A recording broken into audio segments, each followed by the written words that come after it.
Orang pernah baca sholawat burdah Imam Busiri, Muhammadun ashraful a'rabi wal ajami, Muhammadun khairu man yamshi alal qadami, Muhammadun ashraful a'rabi wal ajami. Berarti ini orang si Ridwan gak pernah baca salawat burdah. Gimana Kang Ridwan 212?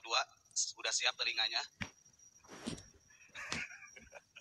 Bismillahirrahmanirrahim. Assalamualaikum warahmatullahi wabarakatuh. Alhamdulillah, pada malam hari ini kita lanjutkan kembali kajian dari kitab Ihya. Ini berkaitan dengan apa yang ditanyakan oleh saudara Ridwan 212. Tadi beliau mengatakan begini, bertanya tapi ngenyek sebenarnya. Nabi Muhammad itu loh orang Arab, kenapa sih benci sama Arab? Gitu kan. Kalau Anda kemarin nonton udah saya jelasin, Nabi Muhammad itu dimuliakan oleh Allah, dijaga kemuliaan bukan karena Arabnya, tapi karena tarokus sifah. Karena Nabi Muhammad dan duriyah-duriyah sampai ke atasnya, sampai Nabi Adam itu bisa menjaga marwah dirinya dari perbuatan-perbuatan yang maksiat. Itu. Makanya kanjeng Nabi itu didelegasikan oleh Allah liutam bima makarimal akhlak, tujuannya untuk menghapus jahiliyah. Dan Nabi Muhammad itu gak pernah membanggakan diri sebagai orang Arab, tidak. Kita lihat ayat Al-Quran dalam surat Maryam.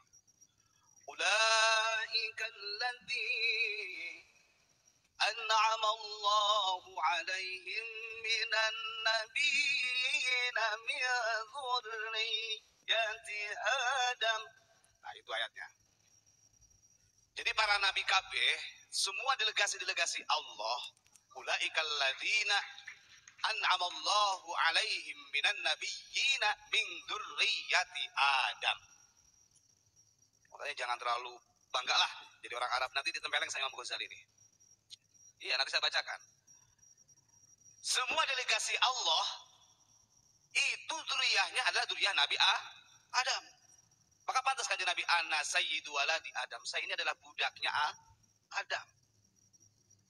Kita lihat, kalau orang pernah baca sholawat burdah Imam Busiri, Muhammadun ashraful a'rabi wal ajami, Muhammadun khairu man yamshi alal qadami, Muhammadun ashraful a'rabi wal ajami. Berarti ini orang si Ridwan gak pernah baca salawat burdah. Nabi Muhammad itu adalah pemimpin Arab dan Ajam. Ajam itu ya Indonesia, Cina, Inggris, dan lain sebagainya. Bukan Arab saja. Makanya ini ditegur, sedikit diselenting oleh Imam Ghazali. Memang orang Arab itu begitu. Kadang-kadang terlalu fanatik dengan sukunya. Dikritik oleh Imam Ghazali. Ayo, siapa yang mau menyalahkan Ihya lagi? Saya bacakan nanti. Apalagi kalau di bawah syairnya ada wa qalbuhu lam yanam wa ainuhu qad na'asat. Nih, kalau mau niru kanjeng Nabi, kalau benar-benar duriyah Nabi, tiru kanjeng Nabi. Nabi Muhammad itu hatinya tidak pernah tidur. Hanya saja matanya yang tertutup. Kebalik dengan kita. Kita mah mata tertutup, hatinya tertutup. Siapa itu? Banyak. Di antaranya ketika orang bertanya yang tadi, yang seakan-akan kita membenci Arab. Di garis bawahi, kita adalah orang yang cinta pada Ahlul Bait, tapi jangan kau paksa kami untuk memuliakan orang-orang jahiliyah. Gak bisa. Wong kanjeng Nabi saja sudah menghapus kok. Ini masih bermunculan jahiliyah. Ada yang hafal burdahnya? Coba bareng-bareng. Muhammadun ashraful a'rabi wal ajami, Muhammadun khairu man yamshi alal qadami, Muhammadun khairu man yamshi alal qadami. Tuh ya. Jadi yang dihafal jangan ya tarim itu doang. Yang dihafal itu toh.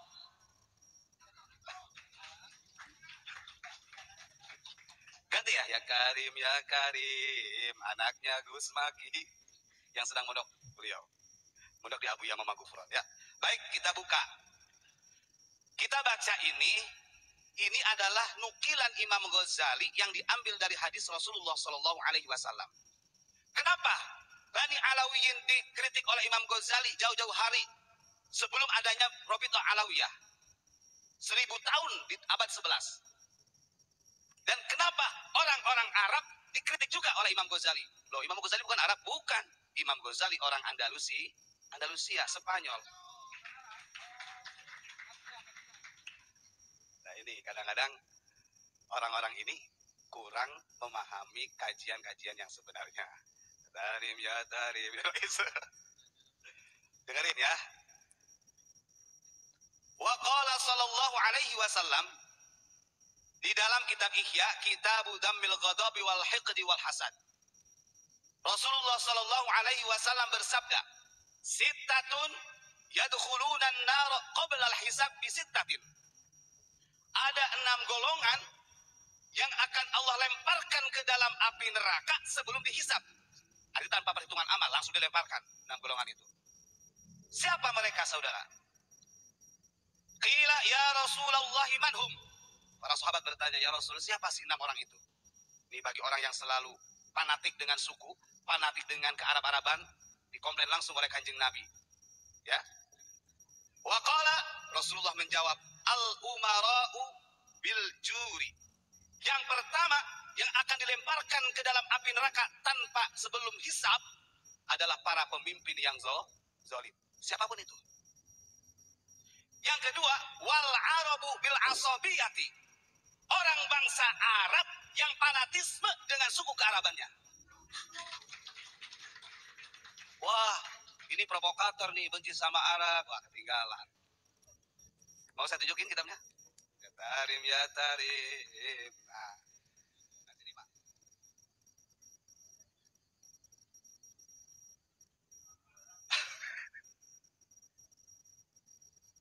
Makanya kan kenal dalam ilmu fikih asobah. Asobah itu, asobiyah, itu biasanya binnya gitu loh, kayak. Nah, dengan suku atau marga. Ingat. Yang kedua, orang yang akan dilemparkan ke dalam api neraka sebelum dihisab oleh Allah, wal arabu bil asabiyati. Orang-orang Arab yang selalu fanatik dengan suku Arabnya. Sekarang kamu, makanya jangan tanya yang aneh-aneh ke kita. Oh, kamu bisa malu, dibuka kitabnya tuh. Makanya Kanjeng Nabi, balance Kanjeng Nabi, Sayyidul Arabi wal Ajam. Gak bisa, ini hadis Kanjeng Nabi. Siapa yang mau mengoreksi hadis Kanjeng Nabi? Ini sangat dibenarkan. Karena Kanjeng Nabi sadar, saya ini delegasi Allah diturunkan di tanah Arab untuk menghapus sifahil jahiliyah. Kan begitu. Makanya dulu disebut Arab jahiliyah. Saya tanya, ada Nusantara jahiliyah? Saya tanya, ada Persia jahiliyah? Wah, kan itu kan hanya pembelaan saja. Bukan. Saya sudah menyampaikan cara Allah mengirim delegasinya itu ke tempat di mana yang kondisi akhlaknya buruk. Kan begitu. Indonesia sudah beradab, Nusantara itu sudah beradab. Makanya jangan mengajari adab kepada orang Nusantara, karena adab orang Nusantara lebih luhur daripada mereka. Yang ketiga, wadduhaqinu bitakabburi. Yang akan dilemparkan ke dalam api neraka sebelum dihisab adalah orang-orang yang kaya, orang-orang yang sugih, para pemimpin pejabat lah begitu, yang sombong dengan jabatannya. Naudzubillahi min dzalik. Wattujaru bil khiyanati. Kemudian yang keempat, para pedagang yang khianat, tidak pernah berlaku jujur dalam dagangnya. Itu akan dimasukkan ke dalam api neraka sebelum dihisab. Gak usah dihitung sama Allah, udah masukin aja ke neraka. Sesuai. Wa ahlur rustaqi bil jahalati atau bil juhalati. Yang kelima, yang akan dilemparkan ke dalam api neraka qoblal hisab adalah orang-orang dusun, orang-orang kampung seperti kita yang bodoh ilmu. Makanya betul Abu Yamam Magubur mengangkat, ayo kiai kampung bangkit. Kita coba lihat. Biasanya kalau kiai kampung diundang tahlil, paling dikasih berapa? 50.000. Paling besar 3.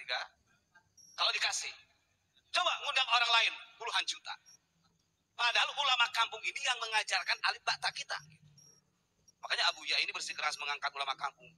Karena pensanadan ilmu itu tetap dari ulama-ulama di sekitar kita. Yang tanpa pamrih. Maka kadang-kadang keder kita itu. Masyarakat zaman sekarang itu kalau mengundang orang-orang yang mahal harganya, kok mau?